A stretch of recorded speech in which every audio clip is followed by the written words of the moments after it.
Hello and welcome back to another episode of the Women's Football Show with me, Alex, and you, Jodie Ann. and Tedlington. The eagle Tune in eye. this week to chat more shit about women's football. If you've got good eyes, you might have spotted that Jodie's got a new chair. Oh, Teddy!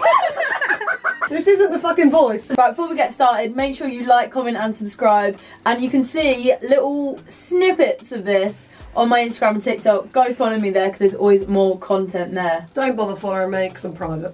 Let's kick things off with the North London derby. So Spurs beat Arsenal for the first time in WSL history, which I think is a pretty big thing, don't you? Oh yeah, I agree. Arsenal have been at the forefront of women's football.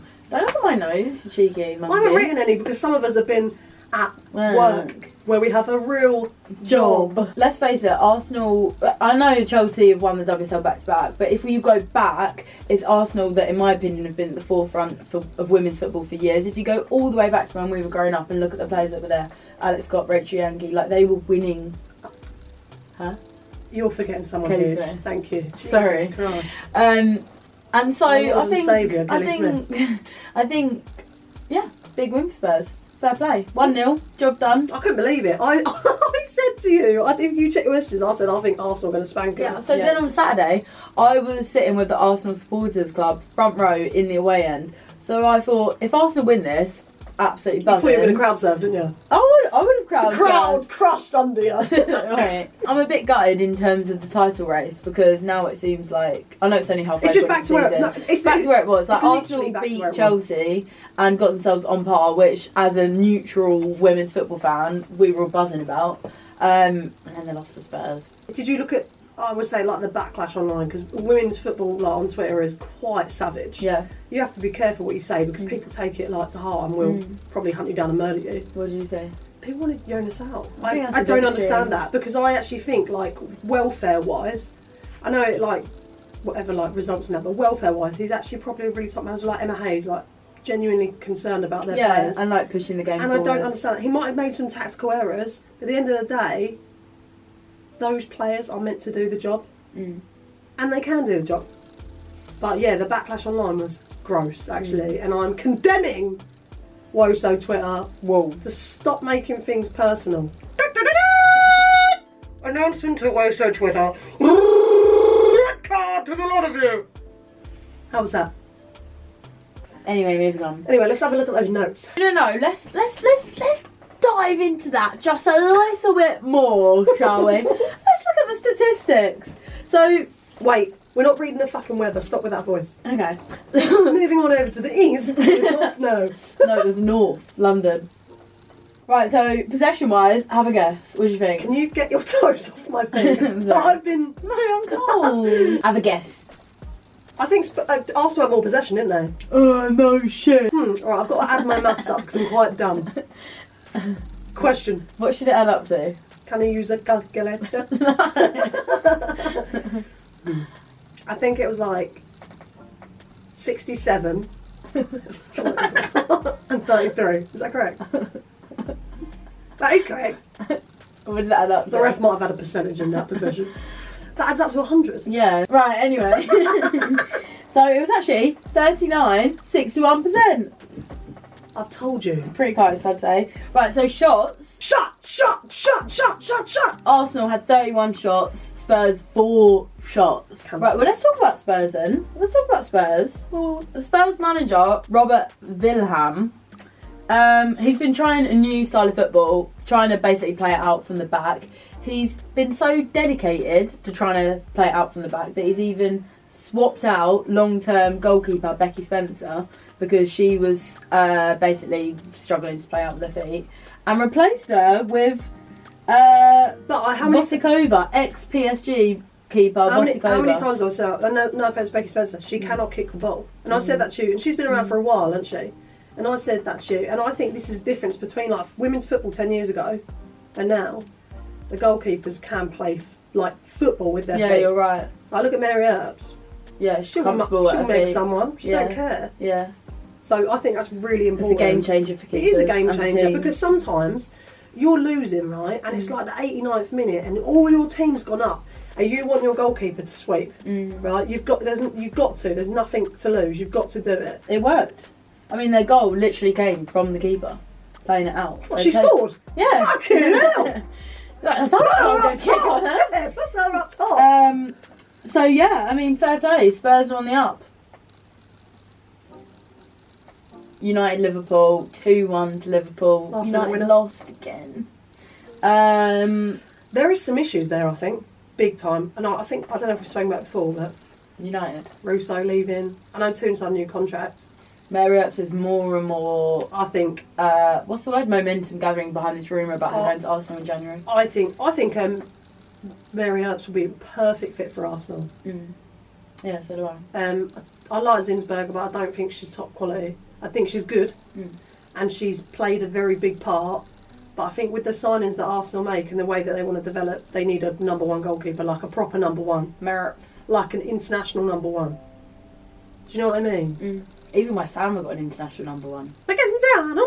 She's in the top 3. Yeah, Best she is. goalkeeper in the world. Is. Yeah, good for her. Yeah, absolutely. But her penalty saves in the World Cup were unbelievable. Come on, you Irons! Anyway, so Toon on the score sheet, she made it 1-0. It was great. It was actually a really good goal. One thing you can count on Toon is stepping up to the occasion. Yeah, and she's got a new... She could play West Ham and have a fucking fresh. stinker. But if you play her against a top team, you play her against Barcelona, she'll bag. Yeah. Or anyone. And did you see her new celebration? No. Freaking Oh, fresh. DJ Toon, I did see that, yeah. Yeah, that was fun. And then a Millie-Turner own goal. Oh, totally gets to run of play, to be fair. United have been playing really, really well before that. And then Captain Hines steps up at the end and gets the winner. And Gemma Bonner. Oh my god. I didn't know anything about her. Bloody Rachel Williams. Again. Slavered. I was at work.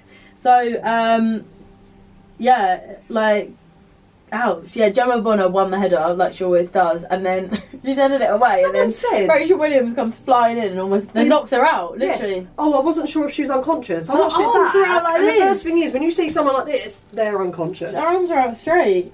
Yeah, That's awful. And thank God, like they dead stopped it. It was good from the ref and the players. And did you see the tweet she put out? She was like, went to Manchester. Got my lips done. Have you seen her? Have you seen her social media? No. It's top drawer. Oh, she's funny. Yeah. Okay. I'll give her a little stalky stalk later. Right.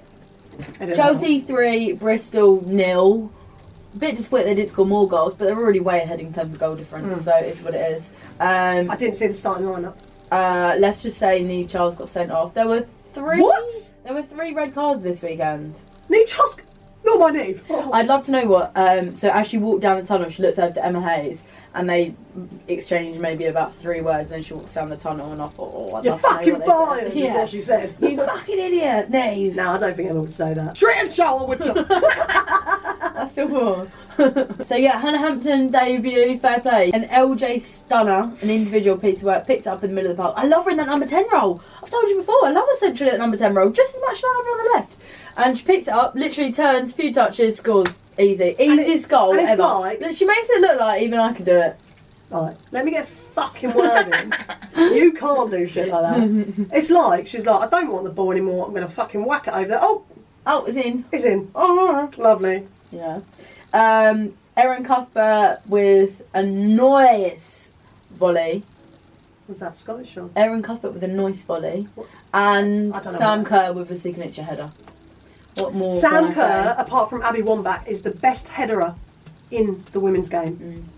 You put that in the air, and she's in the 6-yard or whatever box, that's going in. No goalkeeper's saving it. And she always heads down and back across. The perfect way to header a ball, isn't it, darling? It is, darling. I love Abby Wambach. Me too. Incredible, that one. Also, if you haven't read her book... Yeah. Herbert. Oh, yeah, wait. Yeah. Oh, excuse me, what? If you haven't read Abby Wambach's book, read it, because there's a lot gone on in her life that you don't know about, and she is incredible, including injuries and stuff as well. And while you're there, you should also read her wife, Glennon Doyle. It's called Untamed. It's so good. And they have a podcast called We Can Do Hard Things, and it's funny as fuck. There we go. And it's all about the gays. Nice. Right, here's a stat for you. Bunny Shaw is the first WSL player ever to score 3 hat-tricks in a calendar year. So City beat Everton 4-1. The highlight for me was definitely when Courtney Brosnan, Everton keeper, saves Bunny Shaw's penalty and then celebrates by being like, I was in her head. Straight in. And then literally in the next phase of play, Bunny Shaw lobs her and starts off a hat-trick. It was unbelievable. Yeah, she's unbelievable. So what we say? Lob. Put Bunny Shaw in any other team. Put Bunny Shaw in Arsenal, Chelsea. I think they win the league. I think City, I mean, they've got Hemp, they've got Chloe Kelly, they have not got a bad team at all. But there's something missing that's stopping them from winning the league. Barcelona head coach Jonatan Giraldez has announced that he will be leaving Barcelona at the end of the season. It's understood that the club have offered him another contract, but he said, no thanks, I've got a better offer elsewhere. So, rumour has it, ooh, rumour has it, ooh. I don't even know what that is. Adele? No, it's a back. Do you get it? Yeah, I've got it, but I don't like Adele. Yeah, so it sounds like he's been offered a really, really good offer in the NWSL, which is super exciting. Yeah. And apparently, like, Barcelona did make him an offer, but it was disappointing, to be honest. So, yeah, I mean, he was... We don't even know what it was. No, this is what I've read. It probably wasn't disappointing. Yeah, but in comparison. So, in his short time at Barcelona, 2 full seasons and a bit of a season, he's led them to their 2nd Women's Champions League trophy.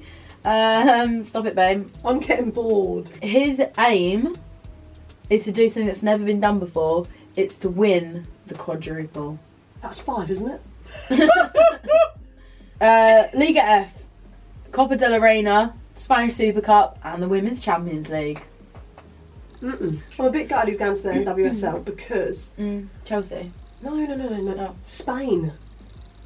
Oh, national team. Yeah, they've still got some problems there. The female head coach there at the moment. Yeah, but would you want to work there if you think that a lot of the issues are still above? But no, because he knows these players, so he can sort these issues. You know, the fact that Bon Mati said at half-time, I'm not feeling well. They start the second half with 10 without men. her. Oh, yeah. No, we're not there yet, love. Yeah! I'm very excited about the next one, right? Anyway. Barcelona! Right then, girls and boys. Wait, this is taking hours. Yeah, but it's so much fun. London City Lionesses have had a massive takeover. They have been acquired by US businesswoman Michelle Kang. And she is great. We've got a lot of time for her. Mostly because she's a successful woman, and we love that for women. She fought for the spirit. Yeah, she did. So and they didn't want her to buy that club. They tried to put so many different things in place. Oh yeah, but there's his text. Oh my god, it was disgusting. In the end, she got it, and all the girls were buzzing. But remember, she owns Washington Spirit. Yeah. And Leon. Yeah, exactly. Yeah. She is basically a US-based businesswoman who has, over the last few years, been acquiring teams to kind of make this multi-club, global empire kind of thing. And she wants to basically acquire clubs in different areas of the world. So she'll probably... what a good choice, London City Lionesses. So obviously in the NWSL, all of the women's teams are separate entities to the men's team. Here, that's not the case. Most of the big teams, that's where they get the money from, obviously from the men's club. But London City Lionesses are the most successful standalone club, I'd say. So they sit in the highest position. Yeah. So just a bit about London City Lionesses, if you don't know much about them. They were previously Millwall Lionesses. In May 2019, they basically felt that their vision, I don't know what the best way of wording is very separate to the Millwalls. Maybe they and so they split. checked. Maybe they should have gone to Spectators. Yeah. So they split, so they've been a standalone entity ever since. They've been really, really successful in that. Obviously, we know this year they've signed some big players. They've got Rusha Littlejohn. And her vlogs obviously involve London City Lionesses now as well. Yeah, which is really good exposure for them. Yeah. They currently sit in 9th in the championship. So Michelle Kang has kind of come in and said that for the rest of the season they're just kind of going to be there doing little things here and there, putting a bit of money in where needed to kind of improve things, but they're going to let the club get on with it, and their aim is obviously to get promoted. Because to WSL. money isn't the answer. You can't just come in and chuck a throw money, fuck ton of money at it. It won't work. It will settle all the people that keep the club as good as it is. Yeah. You need to slowly feed it in, and then attract big players. If you chuck money at that club, it's not going to work. They've got to inject it in the right ways. Definitely. Which sounds like is what she's doing. They're already attracting big players. Rusha Littlejohn, obviously. They're already attracting big players, like international players, you know. So I think it's massive for London City, and massive for women's football in this country in general, I would say. I was buzzing about it. So shout out to Michelle Kang. All the women who's independent. Throw your hands up at me. Let's just talk a little bit about the NWSL draft. We're not experts at all, but I think it's something important to talk about and to share our knowledge with people. And I imagine there'll be some experts there, so write in the comments whatever you want to add. No, we're not experts, but you don't need to be to see how upset the players are online. So the way that NWSL works is a bit like you probably know from other US sports teams like the NFL. They acquire players based on a draft process. For so many years, once you go professional, you can basically be moved clubs. You can be in the draft. After so many years of playing in the NWSL, you are then alleviated of being part of the draft process, basically, and you can choose where you go.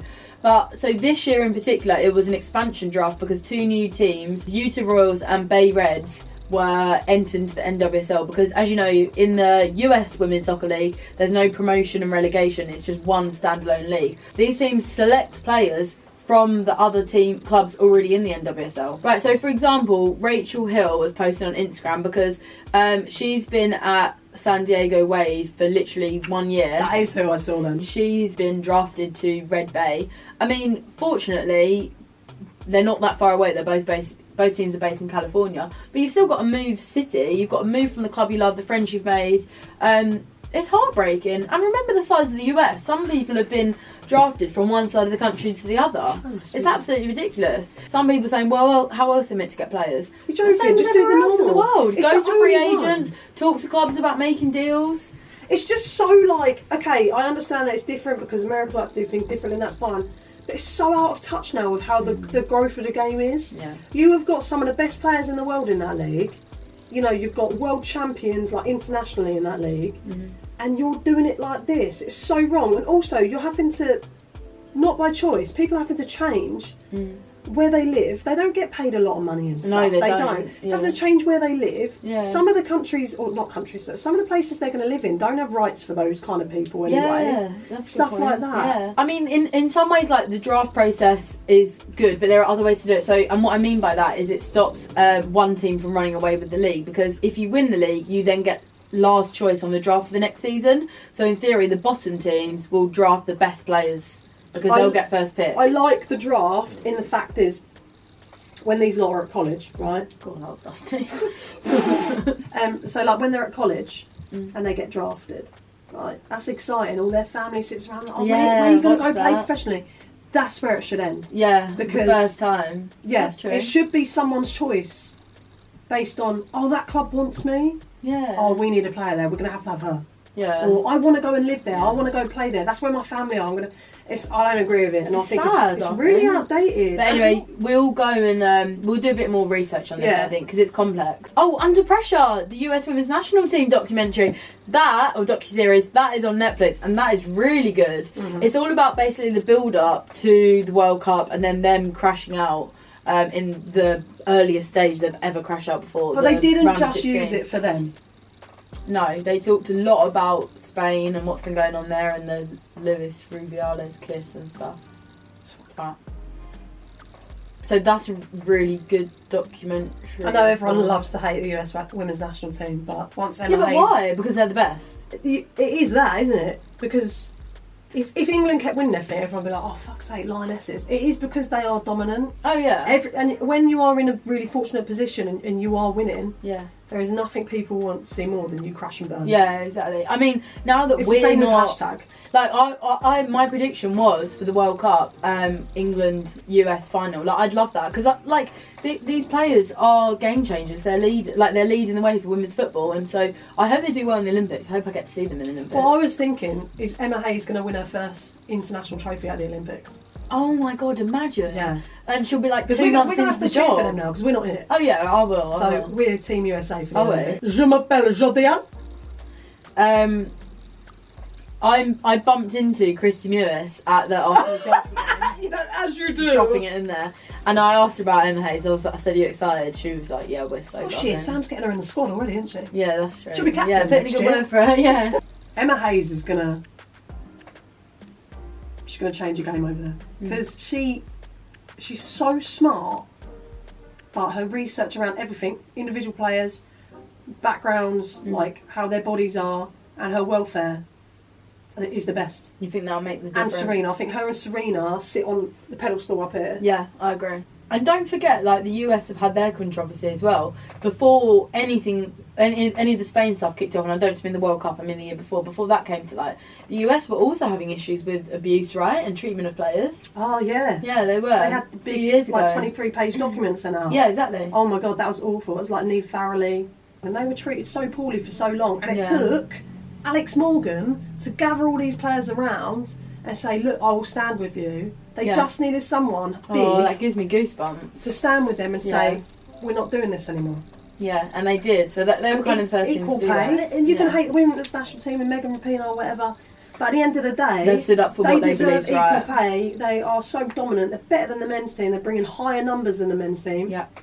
They're not asking for millions. They're asking for equal pay. They're not saying pay us more because we're better. Yeah. They're asking for equal pay. And I think in that case they deserve someone like Emma Hayes going there. Absolutely. And not just her ball knowledge and her game management. And I like the fact that perhaps the US League, the NWSL, there may still be some problems there. And she'll pick that out. That's true. And we might see more stuff come to light. She will stand up for those players. Right, that's it. Let's wrap this bad boy up. Right, see you next time. Bye. This little light of mine, and I'm gonna let it shine.